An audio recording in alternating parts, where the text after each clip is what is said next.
Hi, everyone. This is Elizabeth Wilson. This is the new energy series where we're highlighting the role of the research of assistant professors, researchers, postdocs who work in the energy and society space. And today I'm very, very excited to have Stephanie Lenhart. Dr. Lenhart is a professor at Boise State University and has worked for years on governance and regional transmission organizations. That's where actually we first met. But one of the things I think that's so interesting and important about her work is that it really brings together the how do we make this happen question. We've talked a lot about technologies, we've looked at big models, but really changing how we govern our electricity systems to allow technologies like energy storage to come to bear and play an important part of our grid are a very, very important topic.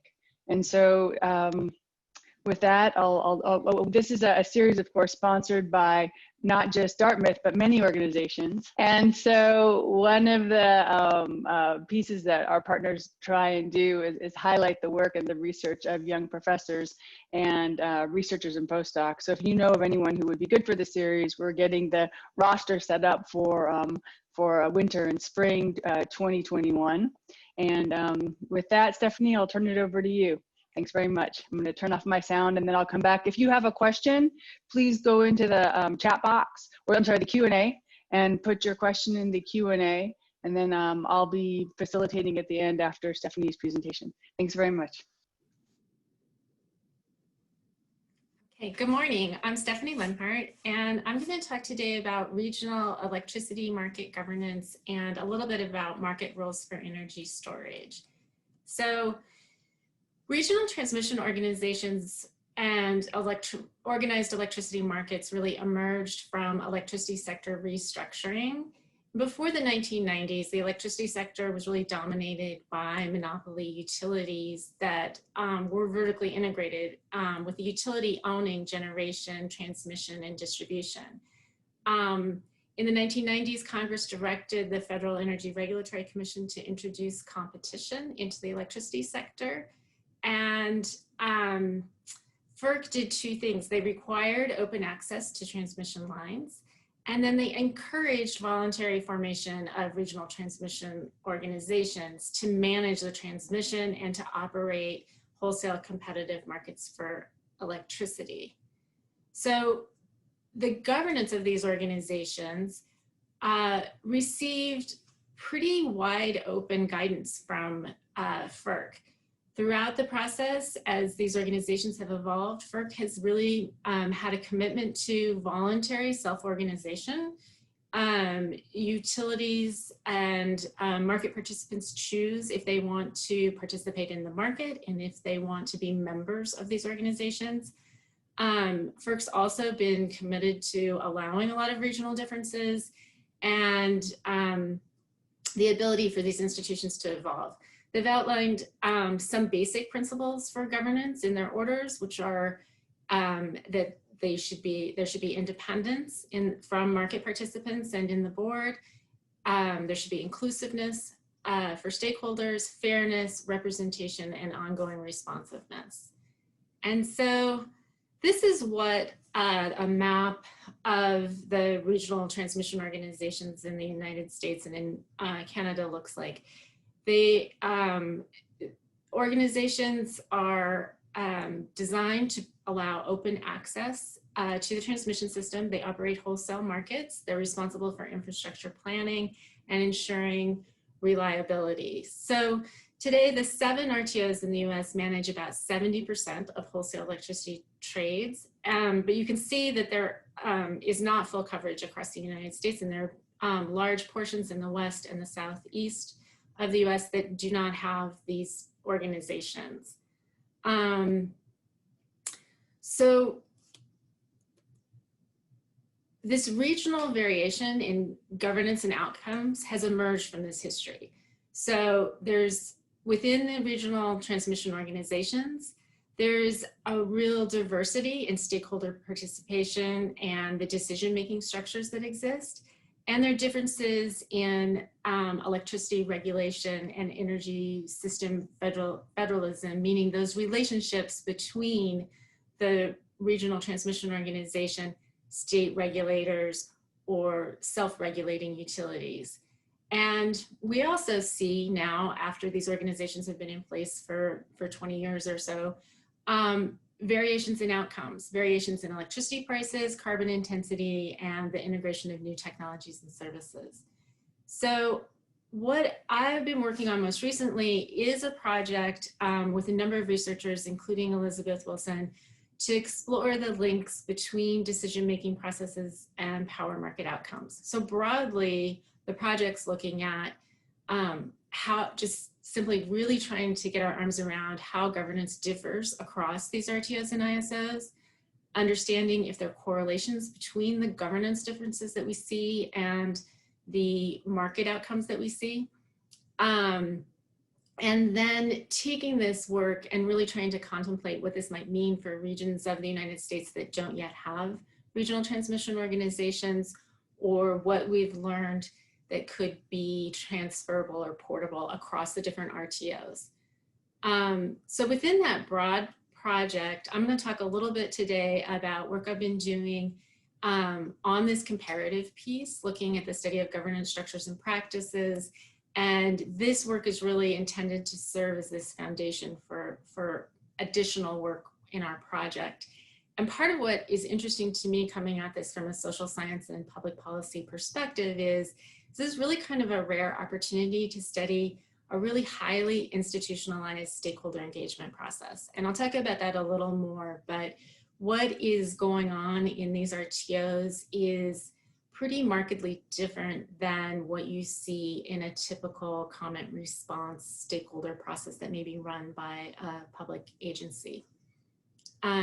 So within this work, I'm really trying to understand how RTOs compare in terms of their governance actors, practices, and stakeholder authority. I'm interested in what substantive policy goals are furthered by stakeholder-driven and polycentric governance. So what is this governance design substantively furthering? Is it legitimacy, effectiveness, empowerment? And I'll talk a little more about that.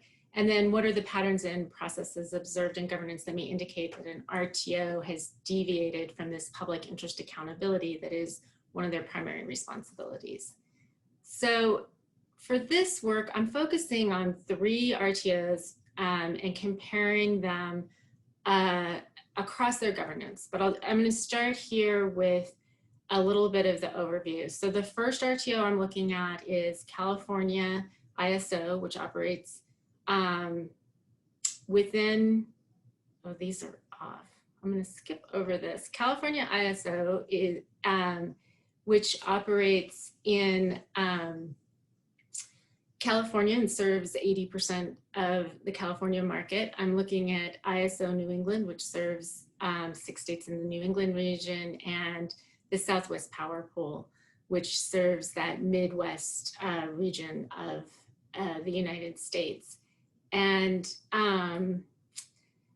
these charts show a comparison of retail restructuring and generation resources. So you can see that California ISO has a limited amount of retail choice within their region.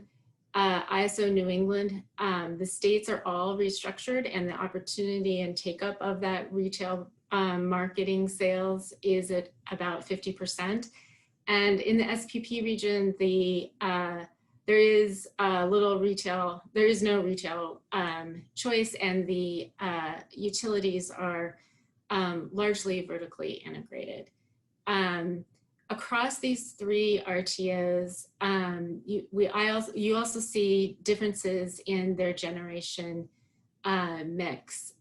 California ISO is dominated by variable renewable resources and hydro. ISO New England is dominated by natural gas, but also has a significant share of nuclear, and SPP's most dominant resource is coal, but also includes a really significant share of wind. So that's just kind of background on what these RTOs look like. And then taking a little bit of a deeper dive into what their resources look like. This first column here shows, again, the dominant fuel sources. And in addition to the ones that I highlighted, it's interesting to note that, of course, natural gas is important in all of them. The annual variable energy generation is at about 26% in California ISO, probably not too much of a surprise. But it's also interesting to note that Southwest Power Pool has about 27% of its generation mix from variable energy resources, which again, primarily wind. And ISO New England has a really relatively low level of that, but has one of the higher levels of curtailment. And that's a function of a number of factors within the region, as well as how these resources are integrating in the market. And so moving on, I'm going to talk a little bit about the institutional design literature that's kind of grounding this work.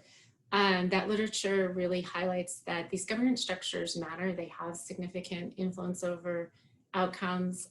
Stakeholder participation can contribute to instrumental purposes. There really is no ideal stakeholder process in this literature, but that institutional design varies in its ability to further different values and address different problems. And so it's important to be thinking about those things as you think about institutional design and designing for particular contexts. Within the RTO space, it's important, I think, to kind of consider that there are multiple actors with multiple sources of authority. And so there is a high level of distributed and negotiated authority, where actors, either federal, state, stakeholder organizations or other interests, are really coming together to make decisions in a collaborative way. And that doesn't mean that there's agreement there, but that it's negotiated in a way that serves these interests of these organizations so that they continue to participate in in this voluntary market. So the RTO governance structures can, in essence, be described as comprising these multiple governing authorities and actors at different scales. And so they're an example of polycentric and stakeholder-driven approaches to governance. RTOs operate at this boundary between state and federal regulatory authority over the electricity sector, and they're important venues for negotiation of that authority. And so it's not simply about the stakeholders, but it's also about policy at the state level and policy at the federal level. So as we think about this, when I'm talking about governance, what I'm talking about for RTOs is governance including structures, institutional relationships, practices, and negotiations that lead to collective decisions about market design. So I'm interested in the full set of structures that really lead up to these collective decisions. If we look across all of the RTOs, you can see that there are 4 common elements. All of these organizations have a board of directors. They have formal stakeholder engagement processes, and most have a members concept and a members committee, an organization that provides input into decision making. They have public engagement mechanisms. So there are structures more or less robust for engaging with non-members. And each of the RTOs has some sort of institutional relationship with retail regulatory policy and state and local energy policy. So looking at the governance structure, this is just a high-level view of the ISO New England's governance structure. You have the board of directors with specific committees under their purview. You have the members, which in ISO New England actually have their own organization, NEPOL, and they have committees under their purview. And in terms of engaging with the public, they have a consumer liaison group, and they also work with the state's Committee on Electricity, NESCO, to receive input from state regulators. So each of the RTOs has some variation of these structures. And to get a little bit beyond just that overview of the flow chart and organizational chart, what we've done is look at the purposes of the RTO governance structures by assessing 3 dimensions: who participates, how do stakeholders communicate and make collective decisions, and how are decisions linked with administrative policy. So in terms of who participates, California ISO has open self-selection. They don't have really a membership construct, and they don't organize, because they don't have this membership construct, they don't organize members in terms of sectors, except when they're putting together nominations for their board of directors. And then they seek people to serve in 6 different sectors only for that purpose. And within CalISO, the responsibilities of these stakeholders are really to review initiatives and proposals that have been drafted by California ISO's staff and review and comment on those. In contrast, ISO New England does have a membership construct. You pay a fee to become a member, and there are exit fees. They have 6 sectors based on 6 system functions. So generation, transmission, distribution. I'll show you the details on the next slide. And their responsibilities are a little bit broader. They develop positions, they propose tariff changes, they really kind of hold the pen, as it's described in some cases. And then the Southwest Power Pool has a membership construct. They have annual fees and exit fees, and their exit fees have been relatively high and have limited membership in a way that has become a discussion and challenged by the stakeholders, and has gone to FERC for decisions on whether or not those fees are appropriate.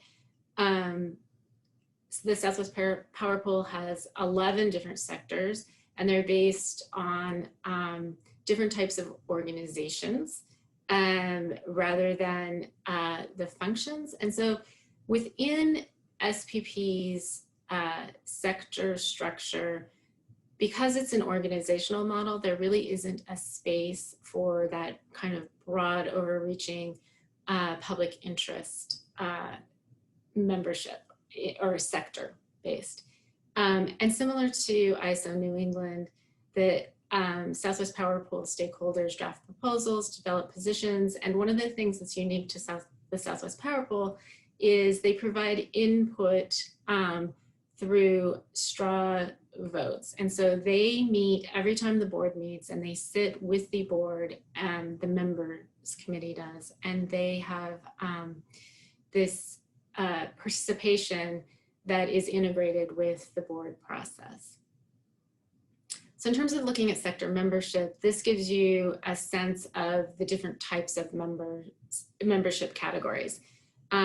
California ISO and ISO New England are fairly similar, although as I mentioned, Cal ISO doesn't actually use these sectors for very much of their deliberations.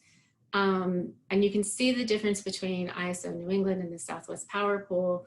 Rather than dividing the Southwest Power Pool membership by services, they have different types of business models: investor-owned utilities, marketers, federal agencies, munis, co-ops, and so forth. And so what this looks like, if you start looking at the share of members by sector in the largest sector, is some variation across the different RTOs. ISO New England's largest sector is the suppliers and power marketing sector, which accounts for about 48% of the number of members. And whereas in SPP, the electric cooperatives sector is about 19%, but it's not that much larger than some of the other sectors. And part of what this look at the size of the sectors relates to are concerns raised by stakeholders about having a really broad diversity of interest within a sector. So if you have a sector that's accounting for half of your stakeholders. In many of the RTOs, there's a lot of diversity of interest actually within this sector. The other issue that comes up in terms of looking at sectors is that many of the stakeholders within a sector have interests that span across the sectors. And this question of, are these interests aligned within the sectors, is an issue that's brought up frequently as we talk to stakeholders. So moving on to kind of the second dimension that we're interested in, I want to talk a little bit about how stakeholders communicate and make collective decisions. In California ISO, it's a process of developing and expressing preferences. There isn't a voting structure there. They express their preferences through oral and written comments. In ISO New England, it's more a process of aggregation and bargaining. They do have voting structures, and the voting is binding and has authority in the decision-making process, which makes that a process of really kind of bargaining across who has votes. And the Southwest Power Pool is a process more of deliberation and negotiation. They do have voting, but their voting's advisory. And so they are working to really express their opinions in a way that goes beyond expressing their collective decision through voting. And then the third dimension that I'm going to talk about is how decisions are linked to administrative policy. And the way changes in RTO market rules are made is through filing under Section 205 or Section 206 of the Federal Powers Act. And the authority to make this filing to FERC, to make a change in market rules, is allocated differently across the RTOs. If you look at California ISO, this authority is retained largely within the board of, or fully within the board of directors. And they have the authority to make these filings.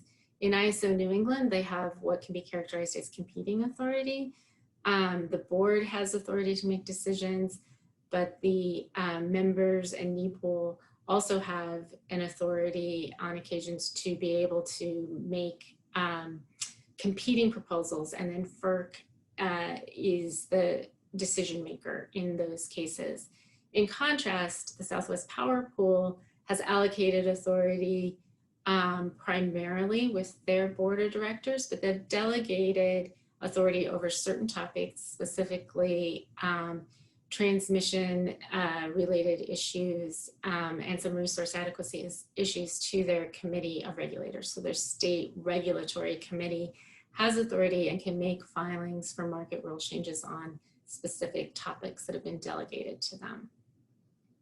So this is kind of a broad summary of what we've found in these structures, and I'm not going to walk through it in too much detail, but the first row here is kind of a characterization from the literature of what type of stakeholder participation you might be looking for if you wanted to promote more empowerment of different stakeholders. And then this row down here is a characterization of the type of stakeholder process you might put into place if you are seeking to promote effectiveness. And what we've found is these RTOs aren't really falling into the kind of the classic textbook case on any of these, but it's been an interesting way to kind of look at what they have highlighted so far and what they have in place, and it gives us a way as we continue our research and look at specific issues to think about how these institutional designs are working in practice. So I'm going to take the last couple of minutes here and talk a little bit about market rules for storage. These have been difficult issues for the RTOs to address in the early stages. And this quote here from one of the CalISO stakeholders early in the process kind of highlights there's sort of this circular argument that was going on early on in the stakeholder discussions. The utilities say that they can only value services, they can only purchase storage that has a monetary market value from the ISO. And everyone is seeing that they need storage, but the ISO isn't gonna, it hasn't and didn't come out and tell the utilities what they need and giving them any kind of specific target. And so it was a difficult process as these market rules for storage kind of got off the ground. But in general, the stakeholders and the RTOs were, and the state agencies were looking for ways to create market signals to incentivize energy storage, define jurisdictional responsibilities, processes, and terms to facilitate energy storage participation, and address structural questions about grid operations and how storage would work within the process. So the initial timeline for FERC action on the storage market rules spanned from 2016 to 2019 when the market rules were supposed to be implemented. And there've been a lot of lags in implementation, but each of the RTOs have submitted a compliance filing and are working towards implementation. So FERC Order 841 clarifies and regularizes energy storage participation within wholesale markets for energy, ancillary services, and capacity. So for each of the markets. And taking a look at how this unfolded in CAISO, they actually started back in 2010 with legislation from the California legislature requiring consideration of state storage procurement, which then kicked off an interorganizational energy storage roadmap that included California ISO, the California Energy Commission, and the California Public Utilities Commission. This generated a lot of stakeholder input, a lot of participation in kind of their early workshops and input from about 36 different entities. And this kind of predated a lot of FERC's work on the development of Order 841 and informed what they were doing. And so this road mapping process that was taking place in CAISO in these early days really was about encouraging conversations and collective understanding. California ISO, this quote, kind of highlights, they were there to understand what the barriers are and to let people they knew that they understood those barriers. They were not going to answer these questions about how much storage do they think the system needs or what different services might be of highest value. It wasn't something within this purview of a market operator where they are traditionally technology neutral and seeking to provide efficient markets. Looking at how the market rules for storage kind of unfolded in ISO New England, they have a long history of pumped storage hydroelectric in this region. And they've allowed participation across all markets and services. They, again, predated FERC's action by making some revisions to their rules. And for them, implementing this 841 storage order was not a tremendous amount of work. If you look at one of the stakeholders we talked to acknowledged these were really meaningful changes and really valuable to the storage industry. But their assessment was most of the RTOs didn't change their roles dramatically. It was kind of tweaks around the edges, but some of these same stakeholders really acknowledged that this was a fundamental change that needed to take place to move forward to what they characterized as 21st century market, involving much higher levels of distributed energy resources. And then finally, looking at the market rules for storage in the Southwest Power Pool, they didn't have a lot of these early actions in place. In 2018, as the Order 841 process was moving forward, they created a holistic integrated tariff team, which did look at storage along with a number of issues that they were looking to address within their market rules. They filed their compliance filing in 2019, and they have now scheduled more work on energy storage. And their assessment of what was going on in terms of the energy storage was different than that in CAISO and ISO New England. They really responded to this external pressure from FERC. The quote here is highlighting that the order pushed them a step or two beyond what they wanted to do, but it was no longer a debate of whether or not they wanted to do it. They were responding to FERC. So overall, these market rules for storage are really starting other conversations across the board. California ISO and ISO New England are moving on to hybrid storage and generation issues. There's discussion of distributed system operator and transmission system operator intersections. And SPP has created a new organizational structure, the Electric Storage Resources Steering Committee, to continue to work on these issues within their organization. So some of the kind of broad conclusions that I take away from this is that governance design may be misaligned with some of the substantive policy purposes, and these purposes may not always be clear as we're moving forward in assessing institutional design, and that may be something that could be helpful. I'm not suggesting that there is one institutional design that is going to solve the problems, but it's important to think about how these institutional designs might vary across the issues that come forward and across different locations and needs in terms of geographics. The other conclusion that we're starting to see as we're researching these storage issues is this really importance of outside policy drivers for change.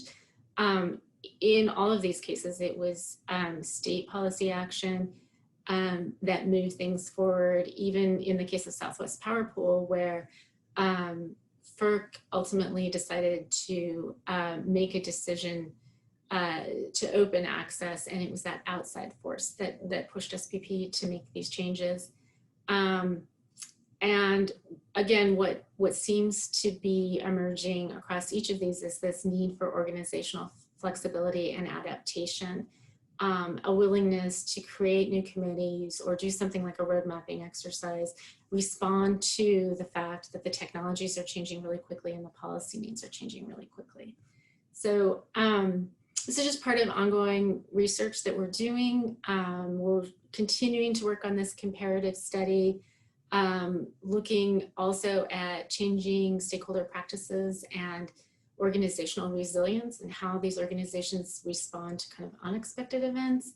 And we're looking at ways we can support these governance discussions that are emerging and continuing in the US West, the Southeast, and the Northeast, as well as some changes that are going on in Alaska.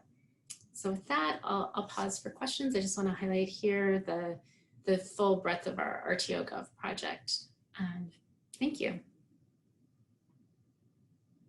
Stephanie, this was really great, and it's important to think about how these rules are changing to adopt these new or integrate these new technologies. And actually, that was one of the first questions. For everybody who's listening, please feel free to put your questions in the Q&A box.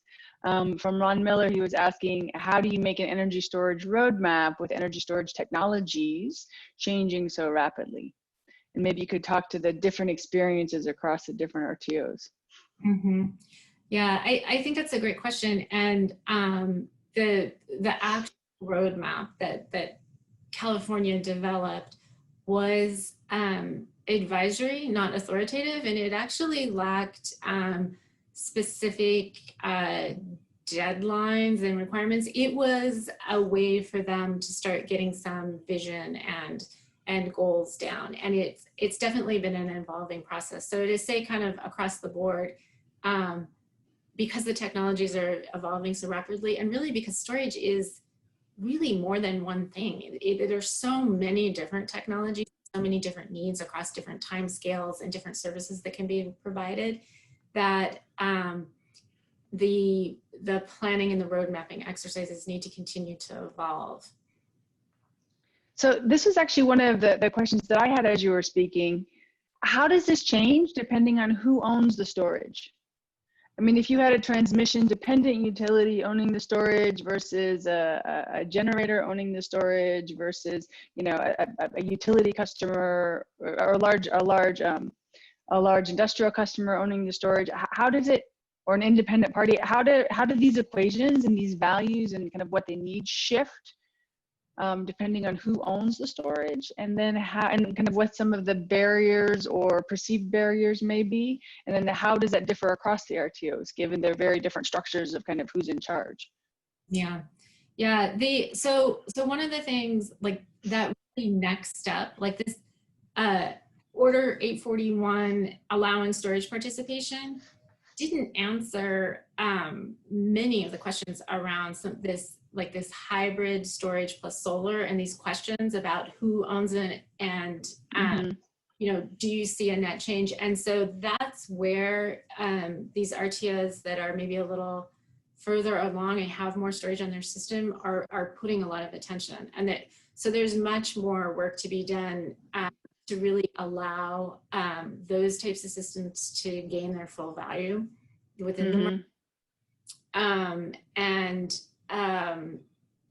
So that's one of the things you see. And then the other piece, and I didn't really highlight it here, but this question of duration of storage, right, pretty clearly in what the RTOs have proposed and implemented under Order 841. And some of the RTOs that have more experience with pump storage, hydro, not but like PGM proposed like 10 hours of storage. Like they're looking at longer term duration before you can jump into something like the capacity market.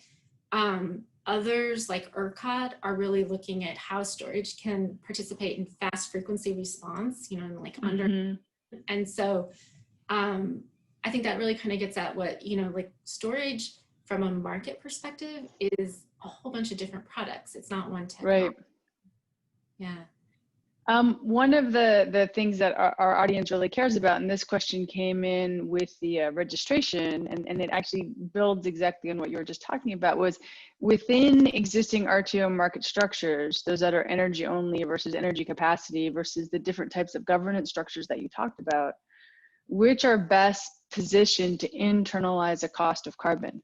That's another conversation than storage, but one that again traces through the whole system in very different ways. And I'm wondering if your work on storage has given you any opportunity to reflect on carbon, cost of carbon.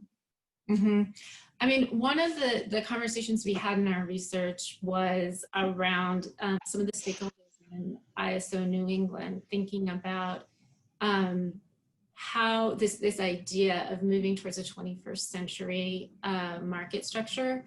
And there are also a number of thinkers kind of coming out of the California ISO region as well that are really looking at the system that we have and the markets that we have are designed completely around and incentivize something like natural gas.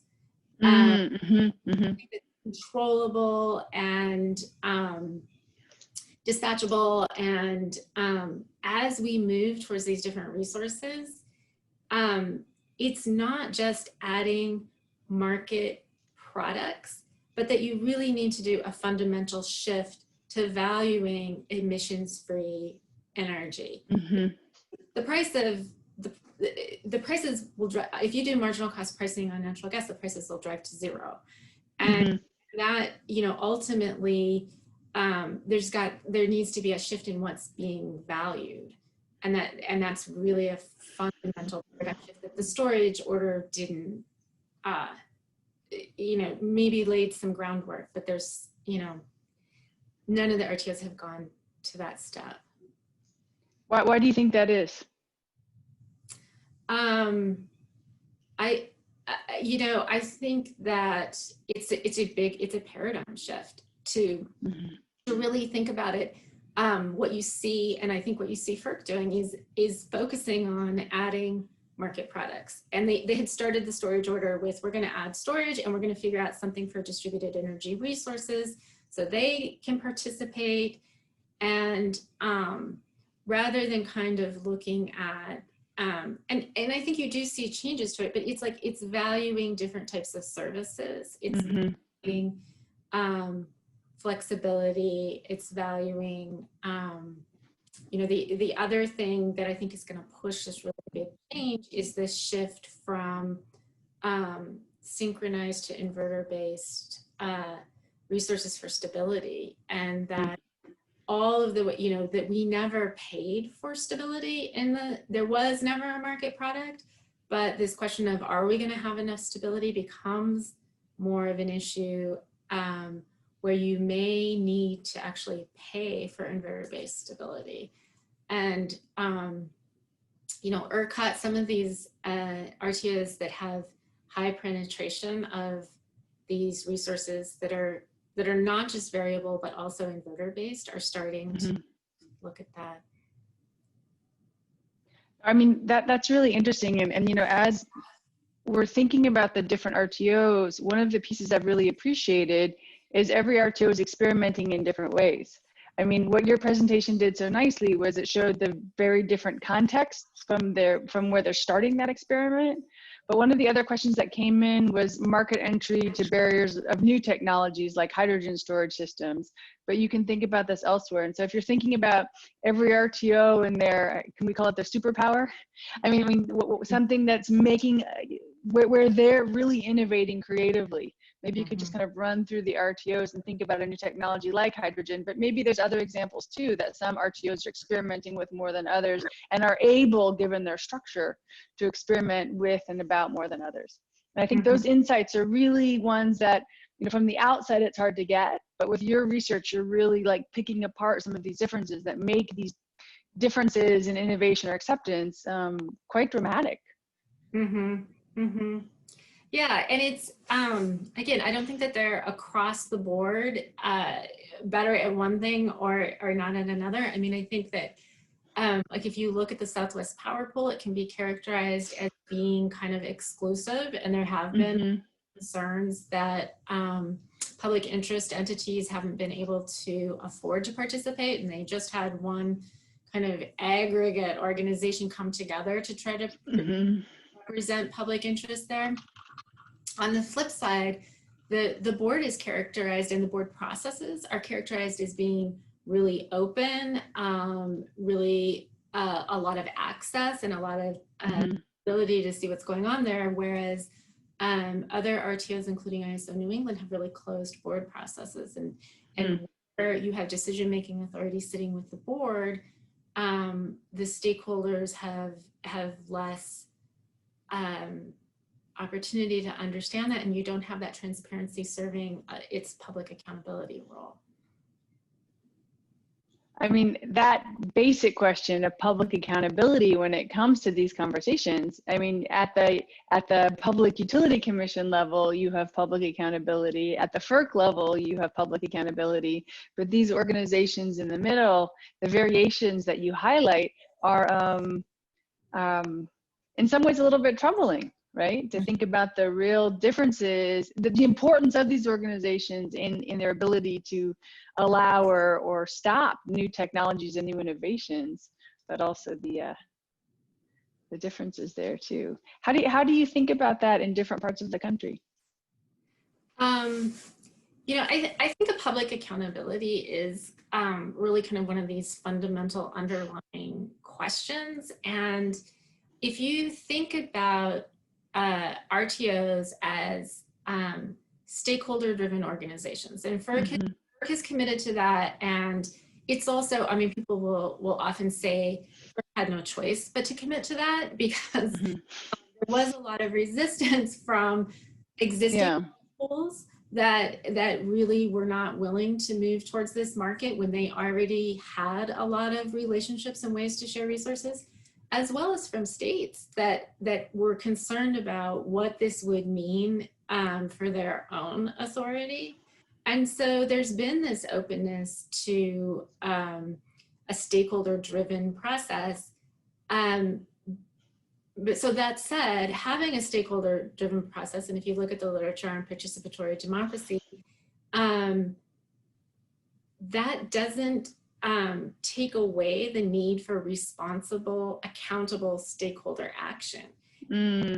I think a lot of times there is this notion that more participation and more stakeholder authority is a positive, it's democratic, it's a positive thing, but it requires that accountability piece to go along with it. And I think that if you look at the design of these institutions and the principles that FERC has laid out, the accountability lines aren't really clear in terms of where they are, and they differ. So you have these RTOs, like California ISO, they're really pretty clear accountability lines to the governor of California, because they appoint the board, but also because they align with all of the state open meeting rules and the processes and the things that are in place that go hand in hand with accountability align with what you would see in a state agency. It's really different in some of these RTOs that they're multi-state, but they also emerged out of existing power pools where there were practices in place with no transparency and no real accountability. Originally, that wasn't what these power pools were about. That's interesting to think about, how we're asking very different things of them than what they were created to originally do and originally operate.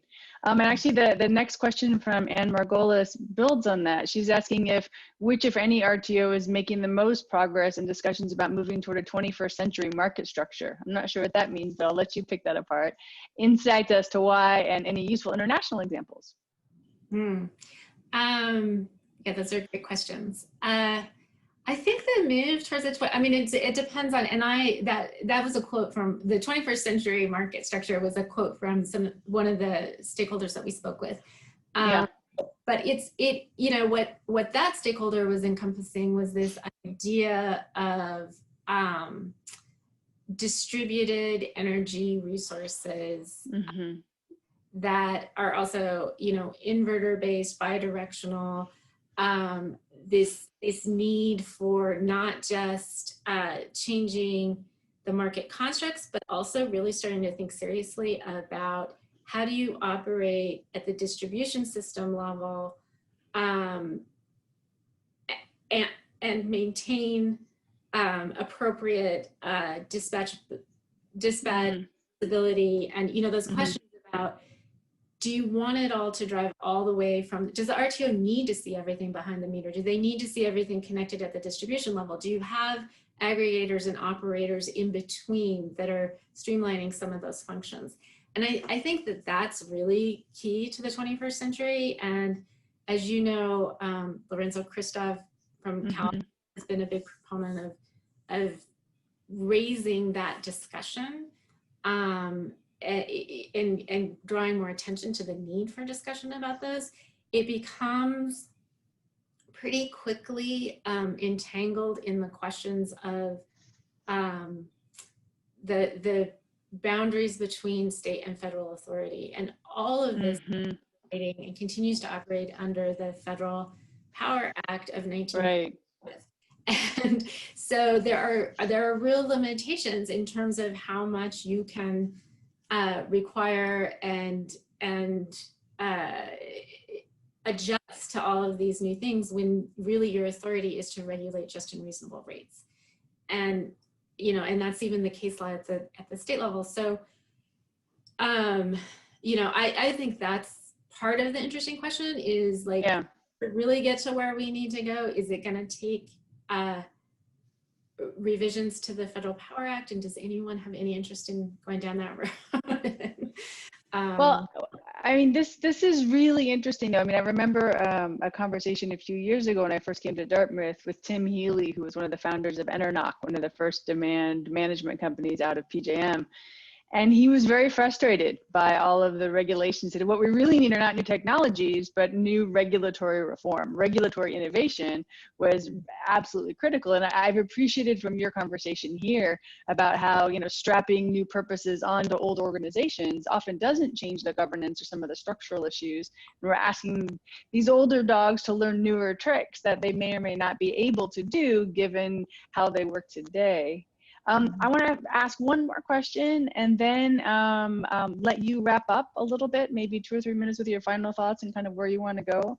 But I was really interested in understanding how adaptation is being factored into any of these kind of future 21st century energy markets or within the RTO space. I appreciate that we're living in a world that isn't designed for the infrastructure that we currently have. And I'm just wondering how RTOs are engaging in and across this space. This is a question for my students too. So we're all listening. Yeah, so I think that, 2016, the issue of resilience really got kicked off with this question of, should we have 90 days of fuel supply in case there's an action? And it raised, like, NERC had been looking at the issue for a number of years. It's not a new issue for people that were really concerned about reliability and resilience, but the actions in 2016 kind of raised the profile of these questions of resilience and started a lot of questions about, well, that may not be what we need, but we do need to think about resilience. We need to think about what it means to go to a system where islanding in microgrids is part of the system. And can we use that and use it effectively? And again, I think that this whole question of switching to an inverter-based system, it's so how much reliability, like really that question, which is kind of always hanging out there, is like, how much is reliability worth? How much is resilience worth? And, I think that individual communities and utilities, and it kind of gets away from the RTOs, but that they're making decisions about how much they think, and it gets to kind of the munis and the co-ops and the small regions that are creating microgrids, and they're making implicit decisions about the value of resilience as they decide, should we bury our lines? Should we put a battery in that can keep the community center open if we have an outage? And that's coming about kind of implicitly from that, but that it isn't, so I think it's a great question. I think it's an area where there's a lot of interesting work that needs to be done, and it's like core to this transition to a 21st century system, and thinking about resilience that is sustainable versus based on diesel generators is other piece, right? Because that's so much been the core to how, for a long time, that was the way the ultimate resilience was to just have a diesel generator in place. And that's being increasingly, the weaknesses of that have been really highlighted with the fires in California and the diesel generators that are only funding part of the hospital when they have COVID patients all over the hospital. And those issues are all like critical as we move forward to really think about resilience that is not just resilient, but sustainable and appropriately affordable to the values of the community, I think. Yeah, and just to let you finish with kind of your big thoughts, and then I'll wrap up with kind of the next events and slides, but kind of where you're going, where you see the future of this, where you see some of the challenges and caveats going forward, just to spark the research minds of our audience. Yeah, I think it's a great topic, looking at these regional transmission organizations. There are so many things to continue to research.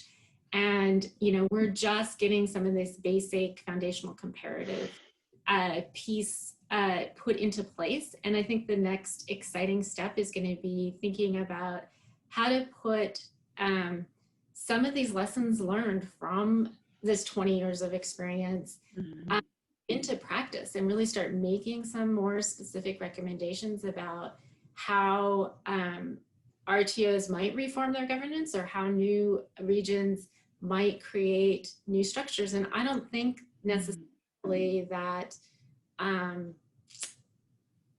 a full RTO that replicates these organizations is the necessary next step for some of these regions. And I think it's worth looking at why, the West has taken the path that it has, because I think there's a lot to learn from that as well.